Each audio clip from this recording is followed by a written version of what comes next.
Shalom, family trendsetter. All praises be to the Most High. I'm driving, as you can see and hear, so you will hear some noise in the background. Please bear with me. Now, it's been a minute since I've been on here. I've been dealing with life affairs, getting my affairs in order. As a matter of fact, September 2nd was the anniversary of my son's death.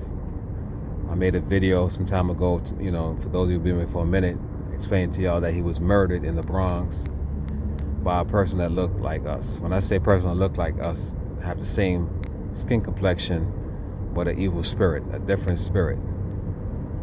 So today I just want to, give y'all a shout out. It's been a while, like I said, since I made a video. Just let y'all know I'm okay. For those of you who care, I'm sure many of y'all could care less about Trendsetter, but it is what it is. And I decided just to come on here just to rap with y'all, just for a few. Now, I'm sure many of y'all have been seeing what's been going on around the world, especially here in the United States of America. These disasters that they call natural disasters, which I believe was planned. You know what I'm saying? Nothing is by coincidence, especially in this time that we're living in. Now I know, of course, the Most High allow all this to happen because, if the Most High didn't want this to happen, it wouldn't happen. In the Bible, it says, quote unquote, God create good and God create evil. So a lot of y'all always like to blame it on this fictitious character called the devil, and sometimes y'all don't realize that the devil is actually right in front of you. You know what I'm saying? Walk amongst you on a daily basis, because all the devil is just a spirit that comes over you. It's not a fictitious character that has, red skin with a tail and a pitchfork. That's something that they made up, just like how they made up the whole concept of hell. There's no such thing as hell, family, because even in the Bible, I think it's in Revelation, it says that hell was going to be thrown into the lake of fire. So if hell is something y'all Christians are worried about, y'all should probably worry about what's bigger than hell, because it does state that hell is going to be, as a matter of fact, here you go the passage in the Bible. So it does state that hell is going to be consumed, paraphrasing. So I just want to ask this quick question, and then I'm going to get up out of here. Again, this is just an introduction video. For those of you who've been, actually hearing me for the first time, that's new to this channel, I just wanted to give you a shout out. I suggest that once again you also go and watch some more of my videos to see if you want to stay here, because I am not a Christian, and nor do I believe in the New Testament Savior called Jesus Christ that ain't saving nobody. And the question I have is this: do y'all really know God, or do y'all just believe in God? Right? The question again is this: do y'all know God, or do y'all believe in God? In other words, do y'all believe in God, which is a title, because anything or anybody can be a God, right? Do y'all believe in a God that was created for y'all, I should say, by the Roman Catholic Church? Or do y'all know this God that y'all actually go to church every Sunday, preaching to, praying to, asking to save y'all, if y'all believe in his name, right, that y'all are saved from what? I don't know, because some people over there in Florida right now that's dealing with this hurricane, I'm sure many of them are Christians, or at least some of them are Christians, and I'm sure when the water was sweeping into their living room, I'm sure they got on their knees and prayed to this God. And where was God at? At least the God that they believe in anyway. Where's that God? Where's their Jesus Christ when they need him?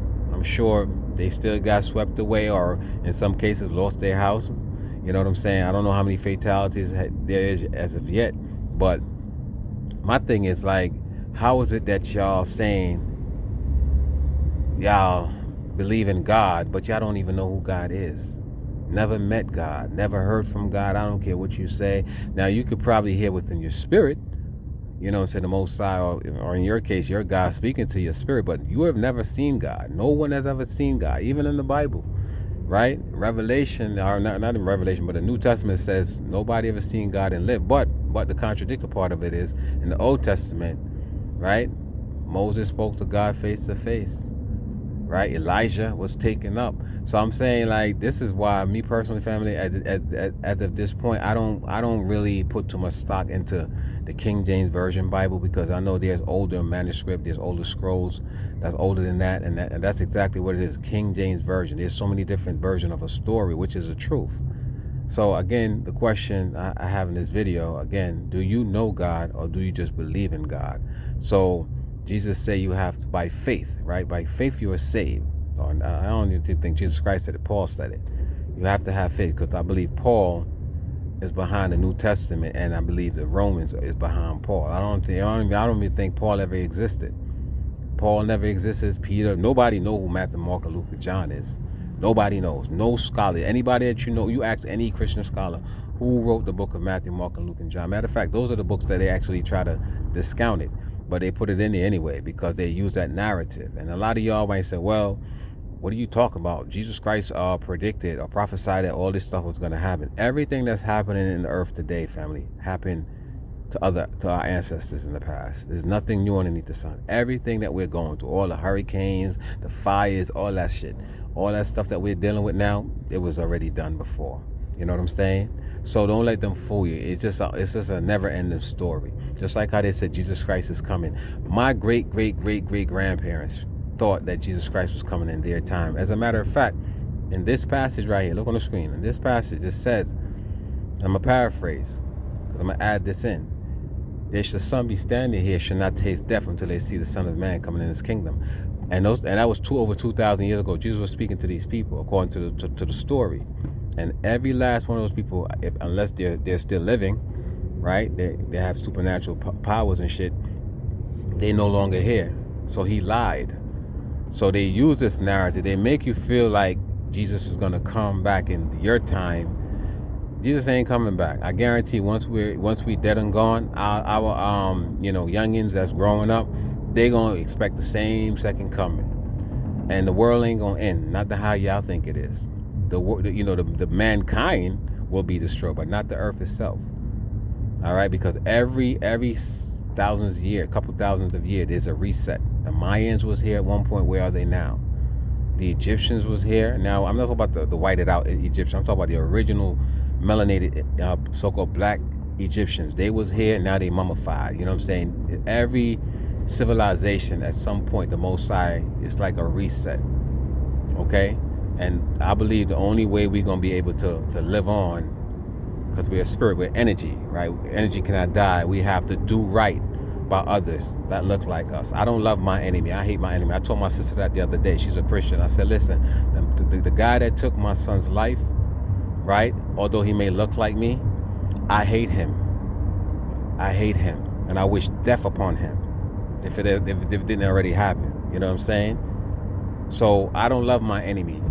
Y'all can love your enemy if you want to, because that's what the New Testament God, Jesus, aka Jesus Christ, tell y'all to do. But I hate my enemy. So again, the only thing I would suggest that we do in this dispensation that we're living in is to love one another. I'm talking about people of your own kind. Right? And I would tolerate the other nation, but I don't love the other nation because they don't love me. As a matter of fact, I take that back, because there's a lot of so-called Caucasian that I deal with, and there's one Caucasian I wouldn't even go as far as to say I love that person, but I do like that person because she seems genuine. But again, looks can be deceiving. But in closing, family, again, the question is this: do y'all know God, or do y'all just believe in a God that was created for y'all that y'all have never met? Or is the whole religion thesis is basically just believing? Because that's what you said. That's what they tell you, right? You have to believe and have faith that someone that you never met, never seen, existed. You could find bones of pharaohs, of ancient people in Egypt or Kemet, but you can't find Jesus' bone because they put in the story that he was risen, right? So don't you dare go looking for his bone because he wasn't there. Can't find Moses' bone. You can't find none of these people in the Bible bone. But that's still they tell you just to have faith. Now I'm not saying that the Hebrew, the stories of the Hebrew ancient Egyptian, Hebrews, ancient Egyptians didn't exist. I do believe it existed, but I do believe that it was plagiarized also from another text, from another story, a more ancient story, Sumerian text, for example. And that's why I haven't been making much video, because I'm doing a lot of research. And I'm not saying that, we as Hebrew Israelites or Yashalites, right, we're doing it wrong, because our story had an origin, but it's not the story that's being given to us, even to today, by these mores and these, so-called camps. They're telling you using these names, Hebrew Israelite. That wasn't our original name. That's who we are as a people. We are the Most High chosen people because he created melanated people here on this earth, and he chose a group of people from the melanated family on this planet because we were more geared towards them. And I do believe the Deuteronomy chapter 28 curse, that after we started going horn after other gods, if you will, right? He put a he put a curse on us, if you will, because I mean, it has to be a curse while we're on the bottom.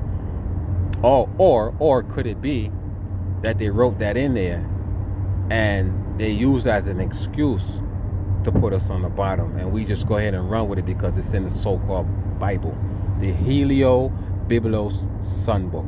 Research that. Helio-Biblos Sunbook. That's where you get the word Bible from. The Bible that y'all read today is the Sunbook, right? And I want y'all to do one other thing.